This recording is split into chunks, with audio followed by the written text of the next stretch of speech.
et spes nostra salve.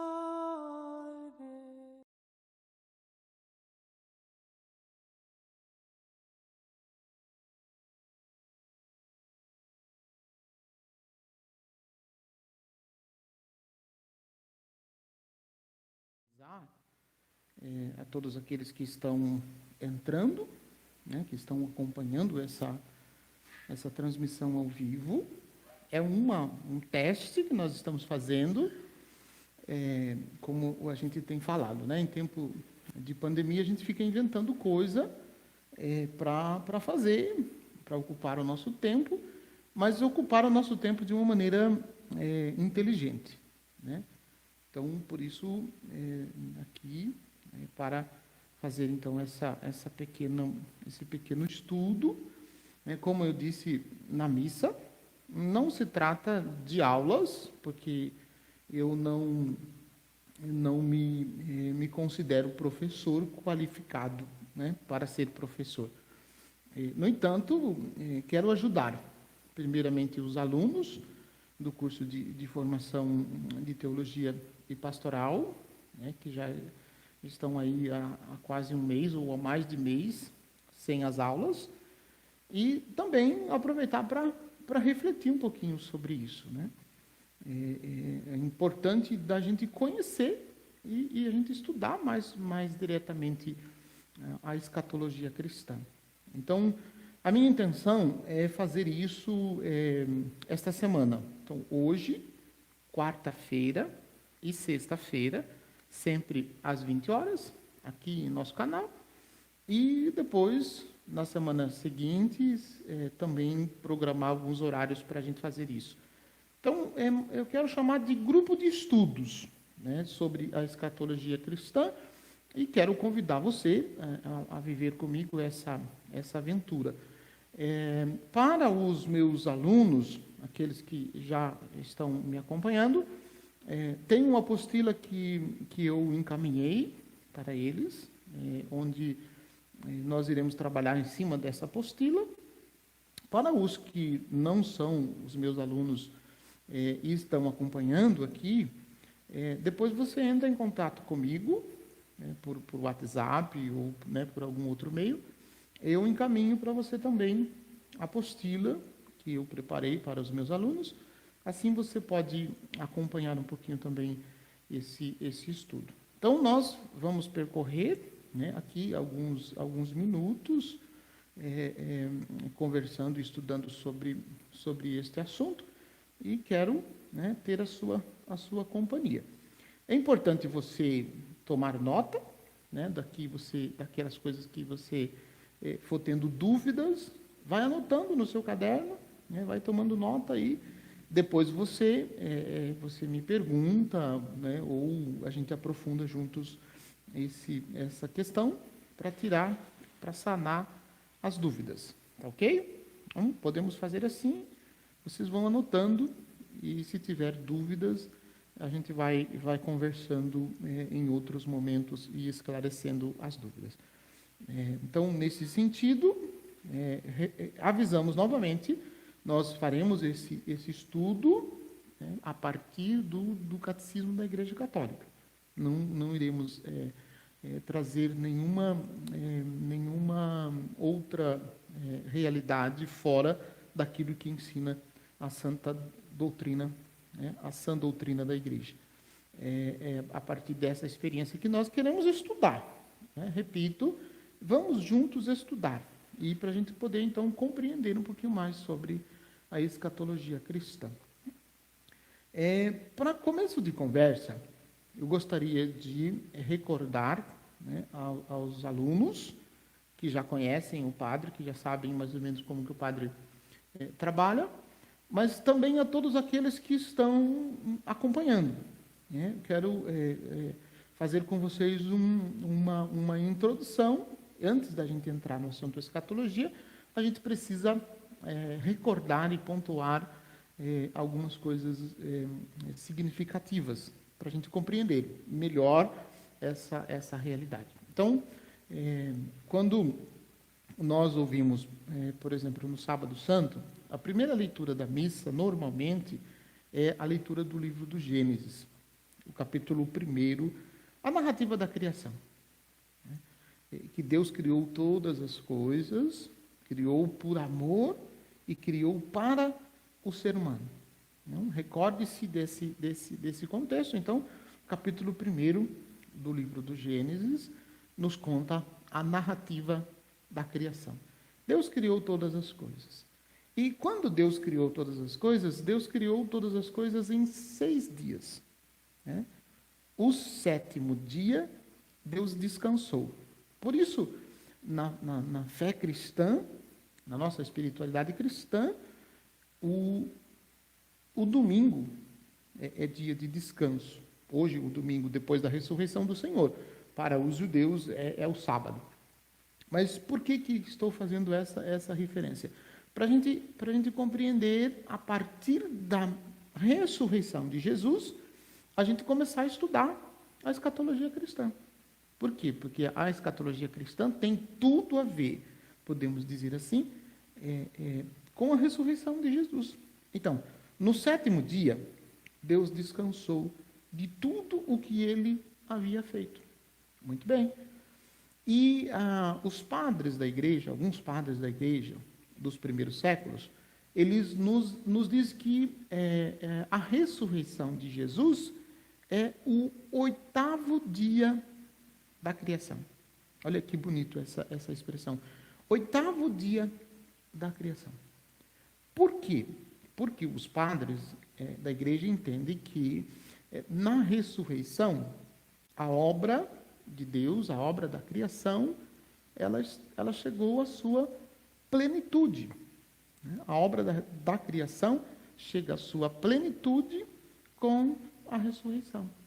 E aí, na primeira carta de Paulo aos Coríntios, sobretudo no capítulo 15, Paulo vai retomar essa ideia, ou estabelecer os princípios, né, dessa ideia, na primeira carta aos Coríntios, no capítulo 15, quando Paulo diz que a partir da ressurreição de Cristo, também nós ressuscitaremos. Cristo ressuscitou como primícias dos que morreram. E na ressurreição de Cristo, também nós ressuscitaremos. Ou para a vida eterna, como a gente diz, né? Ou para a condenação eterna. Então, essa pequena introdução, essa recordação, para a gente começar, então, a estudar a questão da escatologia. Eu vou me valer do texto, né? Eu fiz um textinho, que, como já disse, uma apostila. Eu vou fazer a leitura de partes desse texto e comentar com você, levar você a uma experiência mais significativa e mais profunda dessa realidade. Então, vamos lá. O texto explicando o conceito, né? Escatologia. O que vem a ser escatologia? Claro, aqueles que já têm aula comigo, né, que já estudam comigo, sabem, a gente já falou sobre isso em sala de aula, e eu quero retomar, né, a partir deste ponto, definindo, ou então estudando a definição de escatologia. Então, permitam-me a leitura do texto. Na dogmática, costuma-se denominar o discurso da consumação de escatologia. Esta primeira frase é importante a gente compreender. Notem que na escatologia cristã, né, e sobretudo na escatologia que nós estudamos, ela sempre vai colocar a escatologia como definição, como uma consumação, né? E a consumação aqui em duplo sentido, em dupla realidade. A consumação do mundo, e a consumação do mundo não é muito difícil a gente imaginar, o fim dos tempos, né? Ou então, como as outras pessoas dizem, o fim do mundo. Então, a consumação do mundo, consumação da história, e a consumação da pessoa. E aí, a consumação da pessoa, entra também o ser humano. Então, o discurso normalmente escatológico costuma apontar para uma consumação.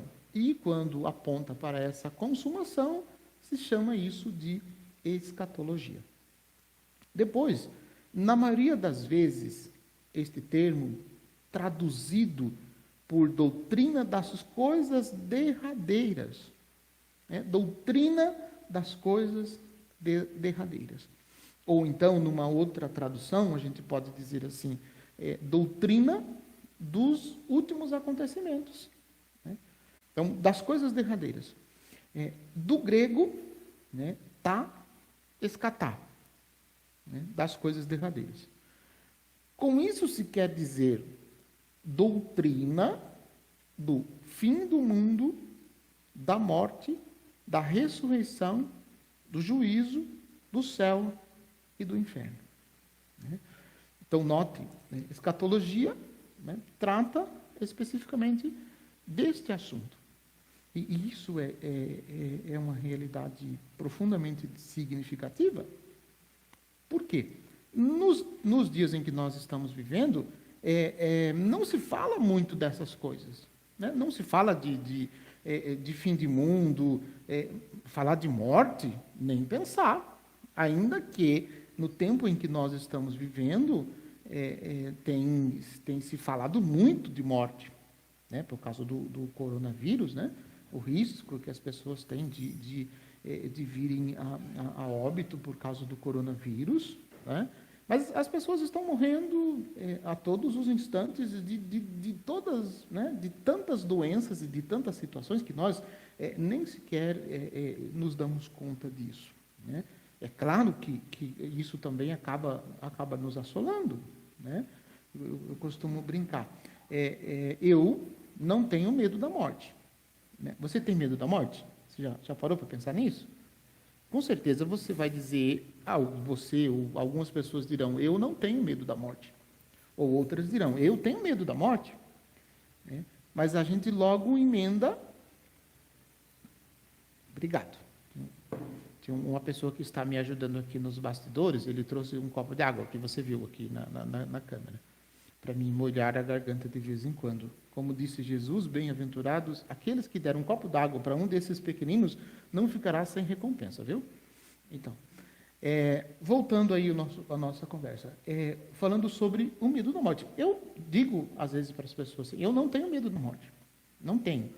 Com certeza você também e outras pessoas não têm.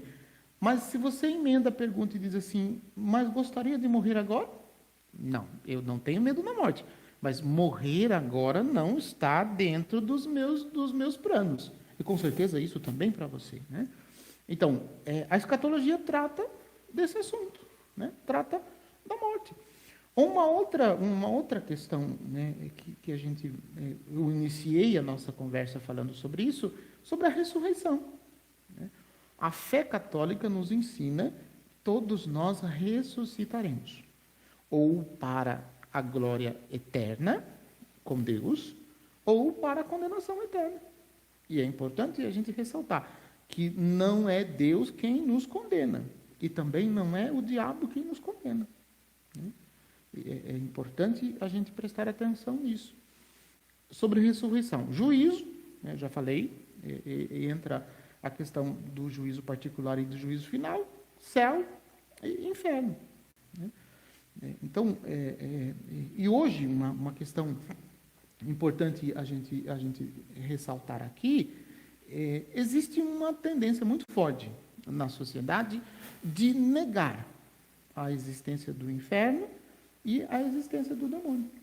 Ou então se diz assim, Deus é bom, Deus é amor, no final todo mundo vai se salvar. Bom, essa não é a fé cristã. A fé cristã nos ensina que existe céu, existe inferno, para nós católicos existe o purgatório, e a gente precisa refletir sobre isso. Nós, costumeiramente, não falamos sobre esse assunto. Hoje não se fala mais sobre esses assuntos, porque falar sobre esse assunto não dá ibope. As pessoas não querem ouvir sobre isso. Então, é preciso a gente estudar. Vamos aqui estudar juntos, para a gente chegar numa conclusão ou aprofundar essa questão. Depois, esse discurso, porém, leva facilmente a pensar que se trata de acontecimentos coisificados, né? Acontecimentos coisificados. E isso é uma questão muito séria, né? Não se trata de acontecimento coisificado, no sentido de que esses acontecimentos, eles não virão de fora, pasmem vocês. Eles não virão de fora, eles estão dentro. Então, não se trata de acontecimentos coisificados, não podemos coisificar esta realidade, que em futuro indefinido simplesmente sobreviveriam ao mundo e à humanidade de fora. Então, é como se toda a realidade humana fosse chegar a um fim, a um término, mas esse término acontecesse de fora e que não tivesse influência nenhuma na vida do ser humano. Notem, essa é uma ideia, no fundo, um tanto quanto materialista. Por que materialista? Materialista no sentido de que se preocupa só com o tempo presente. É como se a vida do ser humano fosse só aqui, esse tempo presente que nós estamos vivendo, e que não tivesse mais nada depois disso. E aí, se de fato é assim, que sentido tem a nossa vida aqui neste mundo? Qual o significado da nossa existência? Por que nós estamos aqui? O que nós estamos fazendo? Se vai terminar tudo aqui, se vai acabar aqui tudo, não tem sentido o sofrimento, a dor, a enfermidade, o padecimento que nós passamos, ou então, dito de uma outra forma, a cruz que nós enfrentamos aqui neste mundo, se vai terminar tudo aqui, ela não tem sentido nenhum. E também não tem sentido nenhum a ressurreição, a entrega de Jesus, todo o mistério pascal que nós vivemos estes dias, também não tem sentido nenhum, porque vai terminar tudo aqui, né? Se vai terminar tudo aqui, então não precisamos nos preocupar. Mas será que realmente é assim? Né? Será que realmente é assim? A gente precisa pensar, refletir seriamente sobre isso. Em contraposição a isso, a teologia mais recente acentua. Não se trata de qualquer coisas, né? E sim de um futuro, o futuro da criação, que não é de algo que interrompe sobre o homem e o mundo vindo de fora. Né? Não é uma realidade que vem de fora, tão somente. E sim de uma consumação de vida que já começou. De uma consumação da vida que já começou. Não é de algo puramente futuro, e sim também do presente, na medida em que ele está determinado pelo direcionamento ao futuro. Esse determinado, é preciso ter cuidado com essa palavra. Não se trata daquela teoria filosófica do determinismo, né, que diz que tudo está determinado e que o ser humano não tem muito o que fazer com relação a isso. Não se trata disso. Aqui é algo dinâmico, é algo que faz parte da vida do ser humano. Então, para ressaltar assim, não é algo que vem de fora. Não é um fim que vai acontecer e atingindo o ser humano, atingindo o mundo e todas as realidades. Mas é um fim que já está acontecendo. Estamos caminhando para a morte desde o dia em que nós nascemos. Desde o dia que nós pisamos aqui neste mundo, até antes, né, a gente pode até voltar na concepção, né, mas, concretamente, a partir do momento que nós nascemos para este mundo, nós estamos caminhando para a morte. E nós rezamos da oração da Ave Maria, a gente reza pedindo pela morte. Rogai por nós, pecadores, agora e na hora de nossa morte. Eu sei que quando a gente fala de morte, me parece ser um assunto um tanto quanto assustador, repito o que disse no início, mas nós estamos caminhando para essa realidade. Nós estamos sujeitos a essa realidade. Então, nós queremos pensar isso de acordo com a doutrina católica, né, com a doutrina da Igreja. Por isso, nós usaremos para esse nosso estudo o Catecismo da Igreja Católica. Você que está nos acompanhando aqui no canal, você não tem o acesso à apostila que o padre preparou, você pode pegar no Catecismo da Igreja Católica, na fonte direta, né? Tem um professor meu que ele diz assim, aqui nós matamos a cobra e mostramos a cobra morta. Porque se eu matar a cobra e mostrar o pau, quem vai acreditar que eu matei a cobra, né? Então, você tendo o Catecismo da Igreja, você pode acompanhar. Eu vou pedir para o meu assistente pegar para mim, na outra sala, eu vou mostrar para você, peguei o Catecismo da Igreja para mim lá, eu vou mostrar para você, e assim você vai acompanhando, quando for fazer a citação do Catecismo da Igreja, você vai acompanhando aí, lendo no próprio Catecismo, e você vai entender então que eu não estou inventando nada, né? Não estou tirando algo da minha cabeça, eu estou ensinando aquilo que é a doutrina da igreja, né? Por isso, então, nós estamos estudando aquilo que é a doutrina da igreja e que está presente no Catecismo da Igreja Católica, tá certo? Então, para um direcionamento, aqui, ó, como eu disse, aqui nós matamos a cobra e mostramos a cobra morta. Olha, Catecismo da Igreja Católica. Esse livrinho fininho, ó, bem fininho, né? Fininho, basiquinho, né? Você pode acompanhar, então, nós usaremos a partir do número 988 do Catecismo da Igreja Católica. Então, você pode acompanhar aí, quando nós formos fazer, então, a citação.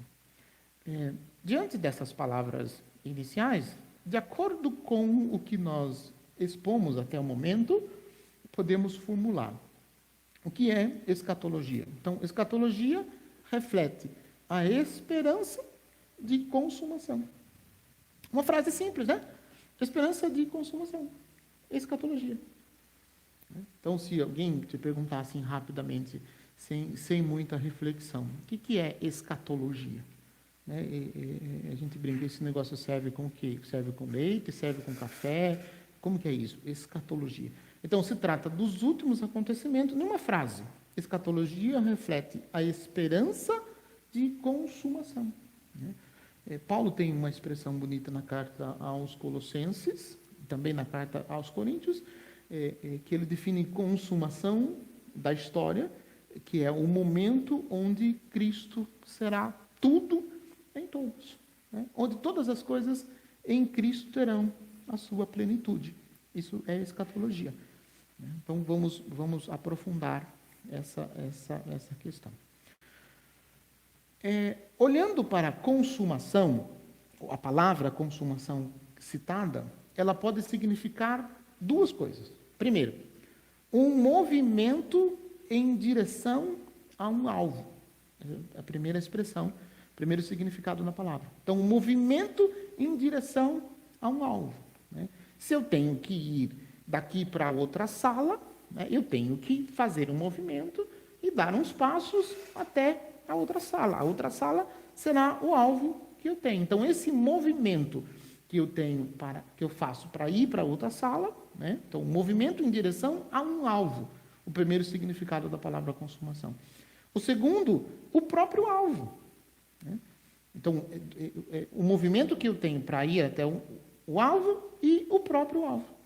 Esse, por sua vez, pode ser entendido como um estado de descanso na qual todo o crescimento está terminando, ou como plenitude, ou como consumação da história, ou como mais, né, intensivo, a gente pode dizer assim. Então, notem, de um crescimento que está terminando, ou de uma plenitude, uma consumação. É interessante essa expressão, a gente pensar, né? Quando que uma obra de construção ela tem o seu acabamento, né? Quando que uma obra está pronta, né? Quando não tem mais nada o que fazer, né? Eu sei, um exemplo bobo, justamente, mas é neste sentido, no sentido de caminhar para a plenitude daquilo pela qual nós fomos criados, né? De vivermos a finalidade pela qual Deus nos criou, né? Então, chegar ao seu término, né? E a fé cristã, ela ensina que o nosso fim é Deus, Nosso fim é em Deus. O homem terá o seu fim em Deus. Deus é o fim último do homem e da história humana.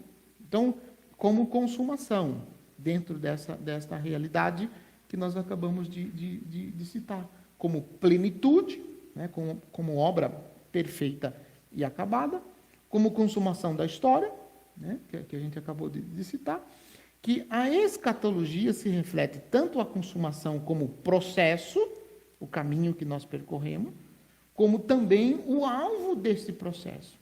Se a evidência do conceito da escatologia indicado, né, assim como nós ouvimos na doutrina da igreja. Na tradição cristã, esse alvo é imaginado muitas vezes como estado de descanso, né, na escatologia, como estado de descanso. Isso é algo que nos faz refletir. No entanto, há de se perguntar, não seria mais adequado conceber a consumação como vida movimentada? Como um movimento da vida, né? Que é um movimento natural, por assim dizer. É um movimento natural da vida. Então, esta realidade nos faz verdadeiramente voltar ao nosso coração, né? Voltar o nosso coração para Deus, como plenitude da vida, né? Uma vida que está em movimento, né? Desculpem a citação e os exemplos idiotas, mas nesse caso nós não podemos fazer como diz a letra daquela música: deixa a vida me levar, vida leva eu. Não, a gente não pode fazer isso. Por quê? Porque se trata de uma oportunidade que nós temos e que nós temos que aproveitar. Então, nós temos que viver este movimento que nós fazemos por viver a nossa vida, né? Nós entendemos como escatologia, como consumação e consumação da história que todos nós estamos vivenciando. Então, nesse caminho, vamos caminhar.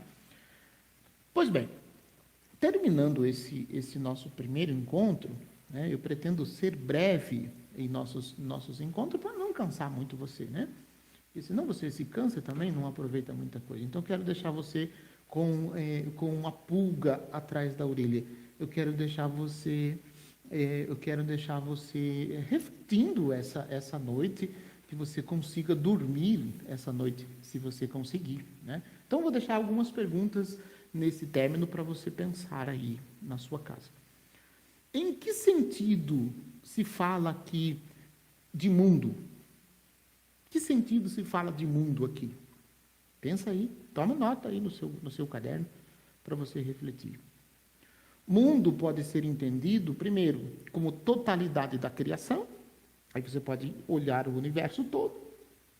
Eu gosto dessa ideia, olhar o universo todo.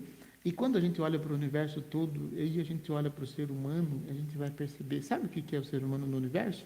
Olha, um grãozinho de areia. Então, este primeiro aspecto, considerando como o universo todo, inclusive a vida do ser humano, em contraposição a Deus, mas também como realidade em contraposição ao ser humano que o cerca, na medida em que o determina, desafia e é, por sua vez, determinado por ele. No segundo caso, o mundo seria um conceito de relação, determinado pela relação com o ser humano. Então, a escatologia se ocupa com a consumação de que mundo? Segunda pergunta. Escatologia, né, se dá, né, escatologia se ocupa com a consumação de que mundo? Se é a consumação do mundo, que mundo é esse que trata da consumação da escatologia? Dá para você pensar aí. Ela diz algo a respeito do futuro dos animais, das plantas em nosso planeta? Sobre o futuro de distantes sistemas galácticos e a população humana neles existentes? Ou ela se restringe, por princípio, ao futuro do ser humano nessa terra e se refere a um mundo que o cerca apenas na medida em que ele é um pedaço de sua história? Aí, são 5 perguntas, né? É mais de 5 perguntas, mas 5 perguntas para você pensar durante esses dias, para você refletir, para você rezar, para você dormir em paz essa noite, se você conseguir. Se você, por acaso, perder o sono essa noite, fica pensando nessas coisas, né? Pode pensar nessas coisas, não tem problema não. Não se assuste, não tenha medo das suas perguntas, dos seus questionamentos, das suas interrogações, né? Não tenha medo, enfrente, né? E juntos nós chegaremos, então, a uma realidade aprofundada disso que aqui nós estamos vivendo.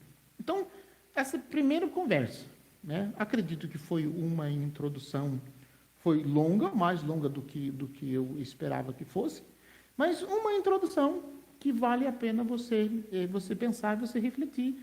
Se você tiver disposto a estudar essas questões, você pode, então, na próxima quarta-feira, hoje é dia 20, né? Então, quarta-feira será dia 22 de abril, às 20 horas, aqui no canal Pescadores, eu vou continuar esse assunto. E aí, a partir do documento da Aparecida. Documento da Aparecida, não. Desculpem, é que o padre está fazendo um quadro também aqui para o nosso canal, sobre o documento de Aparecida. Então, você pode acessar os nossos vídeos aqui, que você vai também acompanhar, que tem um quadro aqui que está muito legal sobre isso. Então, eu estou pensando que eu vou ter que gravar um vídeo essa semana sobre isso, sobre o documento de Aparecida. Mas não é sobre o documento de Aparecida. Então, o Catecismo da Igreja aqui, na mão do padre, você pode, amanhã, ou na quarta-feira, você pode, recorrer ao Catecismo da Igreja, para junto a gente estudar, a partir do número 988, né, quando fala, creio na ressurreição da carne. Nós continuaremos, então, essa conversa na próxima quarta-feira. Obrigado você que me acompanhou, que está me acompanhando, e vamos juntos estudar sobre esse assunto. Eu vou pedir para liberar os comentários aqui desse vídeo, você pode fazer os seus comentários, as suas perguntas, prometo analisá-los com carinho e, na medida do possível, responder. Aproveitando o ensejo, nós temos um quadro aqui em nosso canal chamado Padre Samuel Responde. Então, você pode ver aqui os vídeos, um dos vídeos nossos aqui, e você pode formular a sua pergunta e, de repente, eu gravo um vídeo e posto aqui no canal, respondendo a sua dúvida, respondendo a sua pergunta. Pode ser perguntas, né, relacionadas à fé, à espiritualidade, à liturgia, à igreja, ou relacionada também a essa nossa conversa de escatologia. Se você tiver alguma pergunta, você pode formular a sua pergunta. Vou me comprometer, eu e a minha equipe, gravaremos um vídeo e responderemos a sua dúvida, ou tentaremos deixar você com mais dúvida ainda, para que você possa buscar, né, e aprofundar ainda mais a sua fé. Eu acho que a dúvida é um princípio bom, porque desafia a gente, e a gente tem que aprofundar aquilo que a gente ouviu. Então, podemos fazer dessa maneira. Você pode encaminhar, acessar os nossos vídeos e encaminhar as suas dúvidas. Pode fazer aqui também no comentário desse vídeo. Nós tentaremos responder as suas dúvidas e aprofundar com você a sua fé. Obrigado porque você me acompanhou e teve paciência para me ouvir até este momento. E peço que você possa continuar acompanhando-me, e nós chegaremos a uma profundidade melhor da nossa fé. Eu quero agradecer a Deus pela oportunidade que Ele nos deu de estar aqui, de poder usar deste meio para conversar um pouquinho com vocês. Glória ao Pai, ao Filho e ao Espírito Santo, como era no princípio, agora e sempre. Amém. Tenham todos uma boa noite e nos encontramos em breve aqui no canal ou nas redes sociais da Paróquia de Nossa Senhora Aparecida. Deus abençoe vocês. Até breve.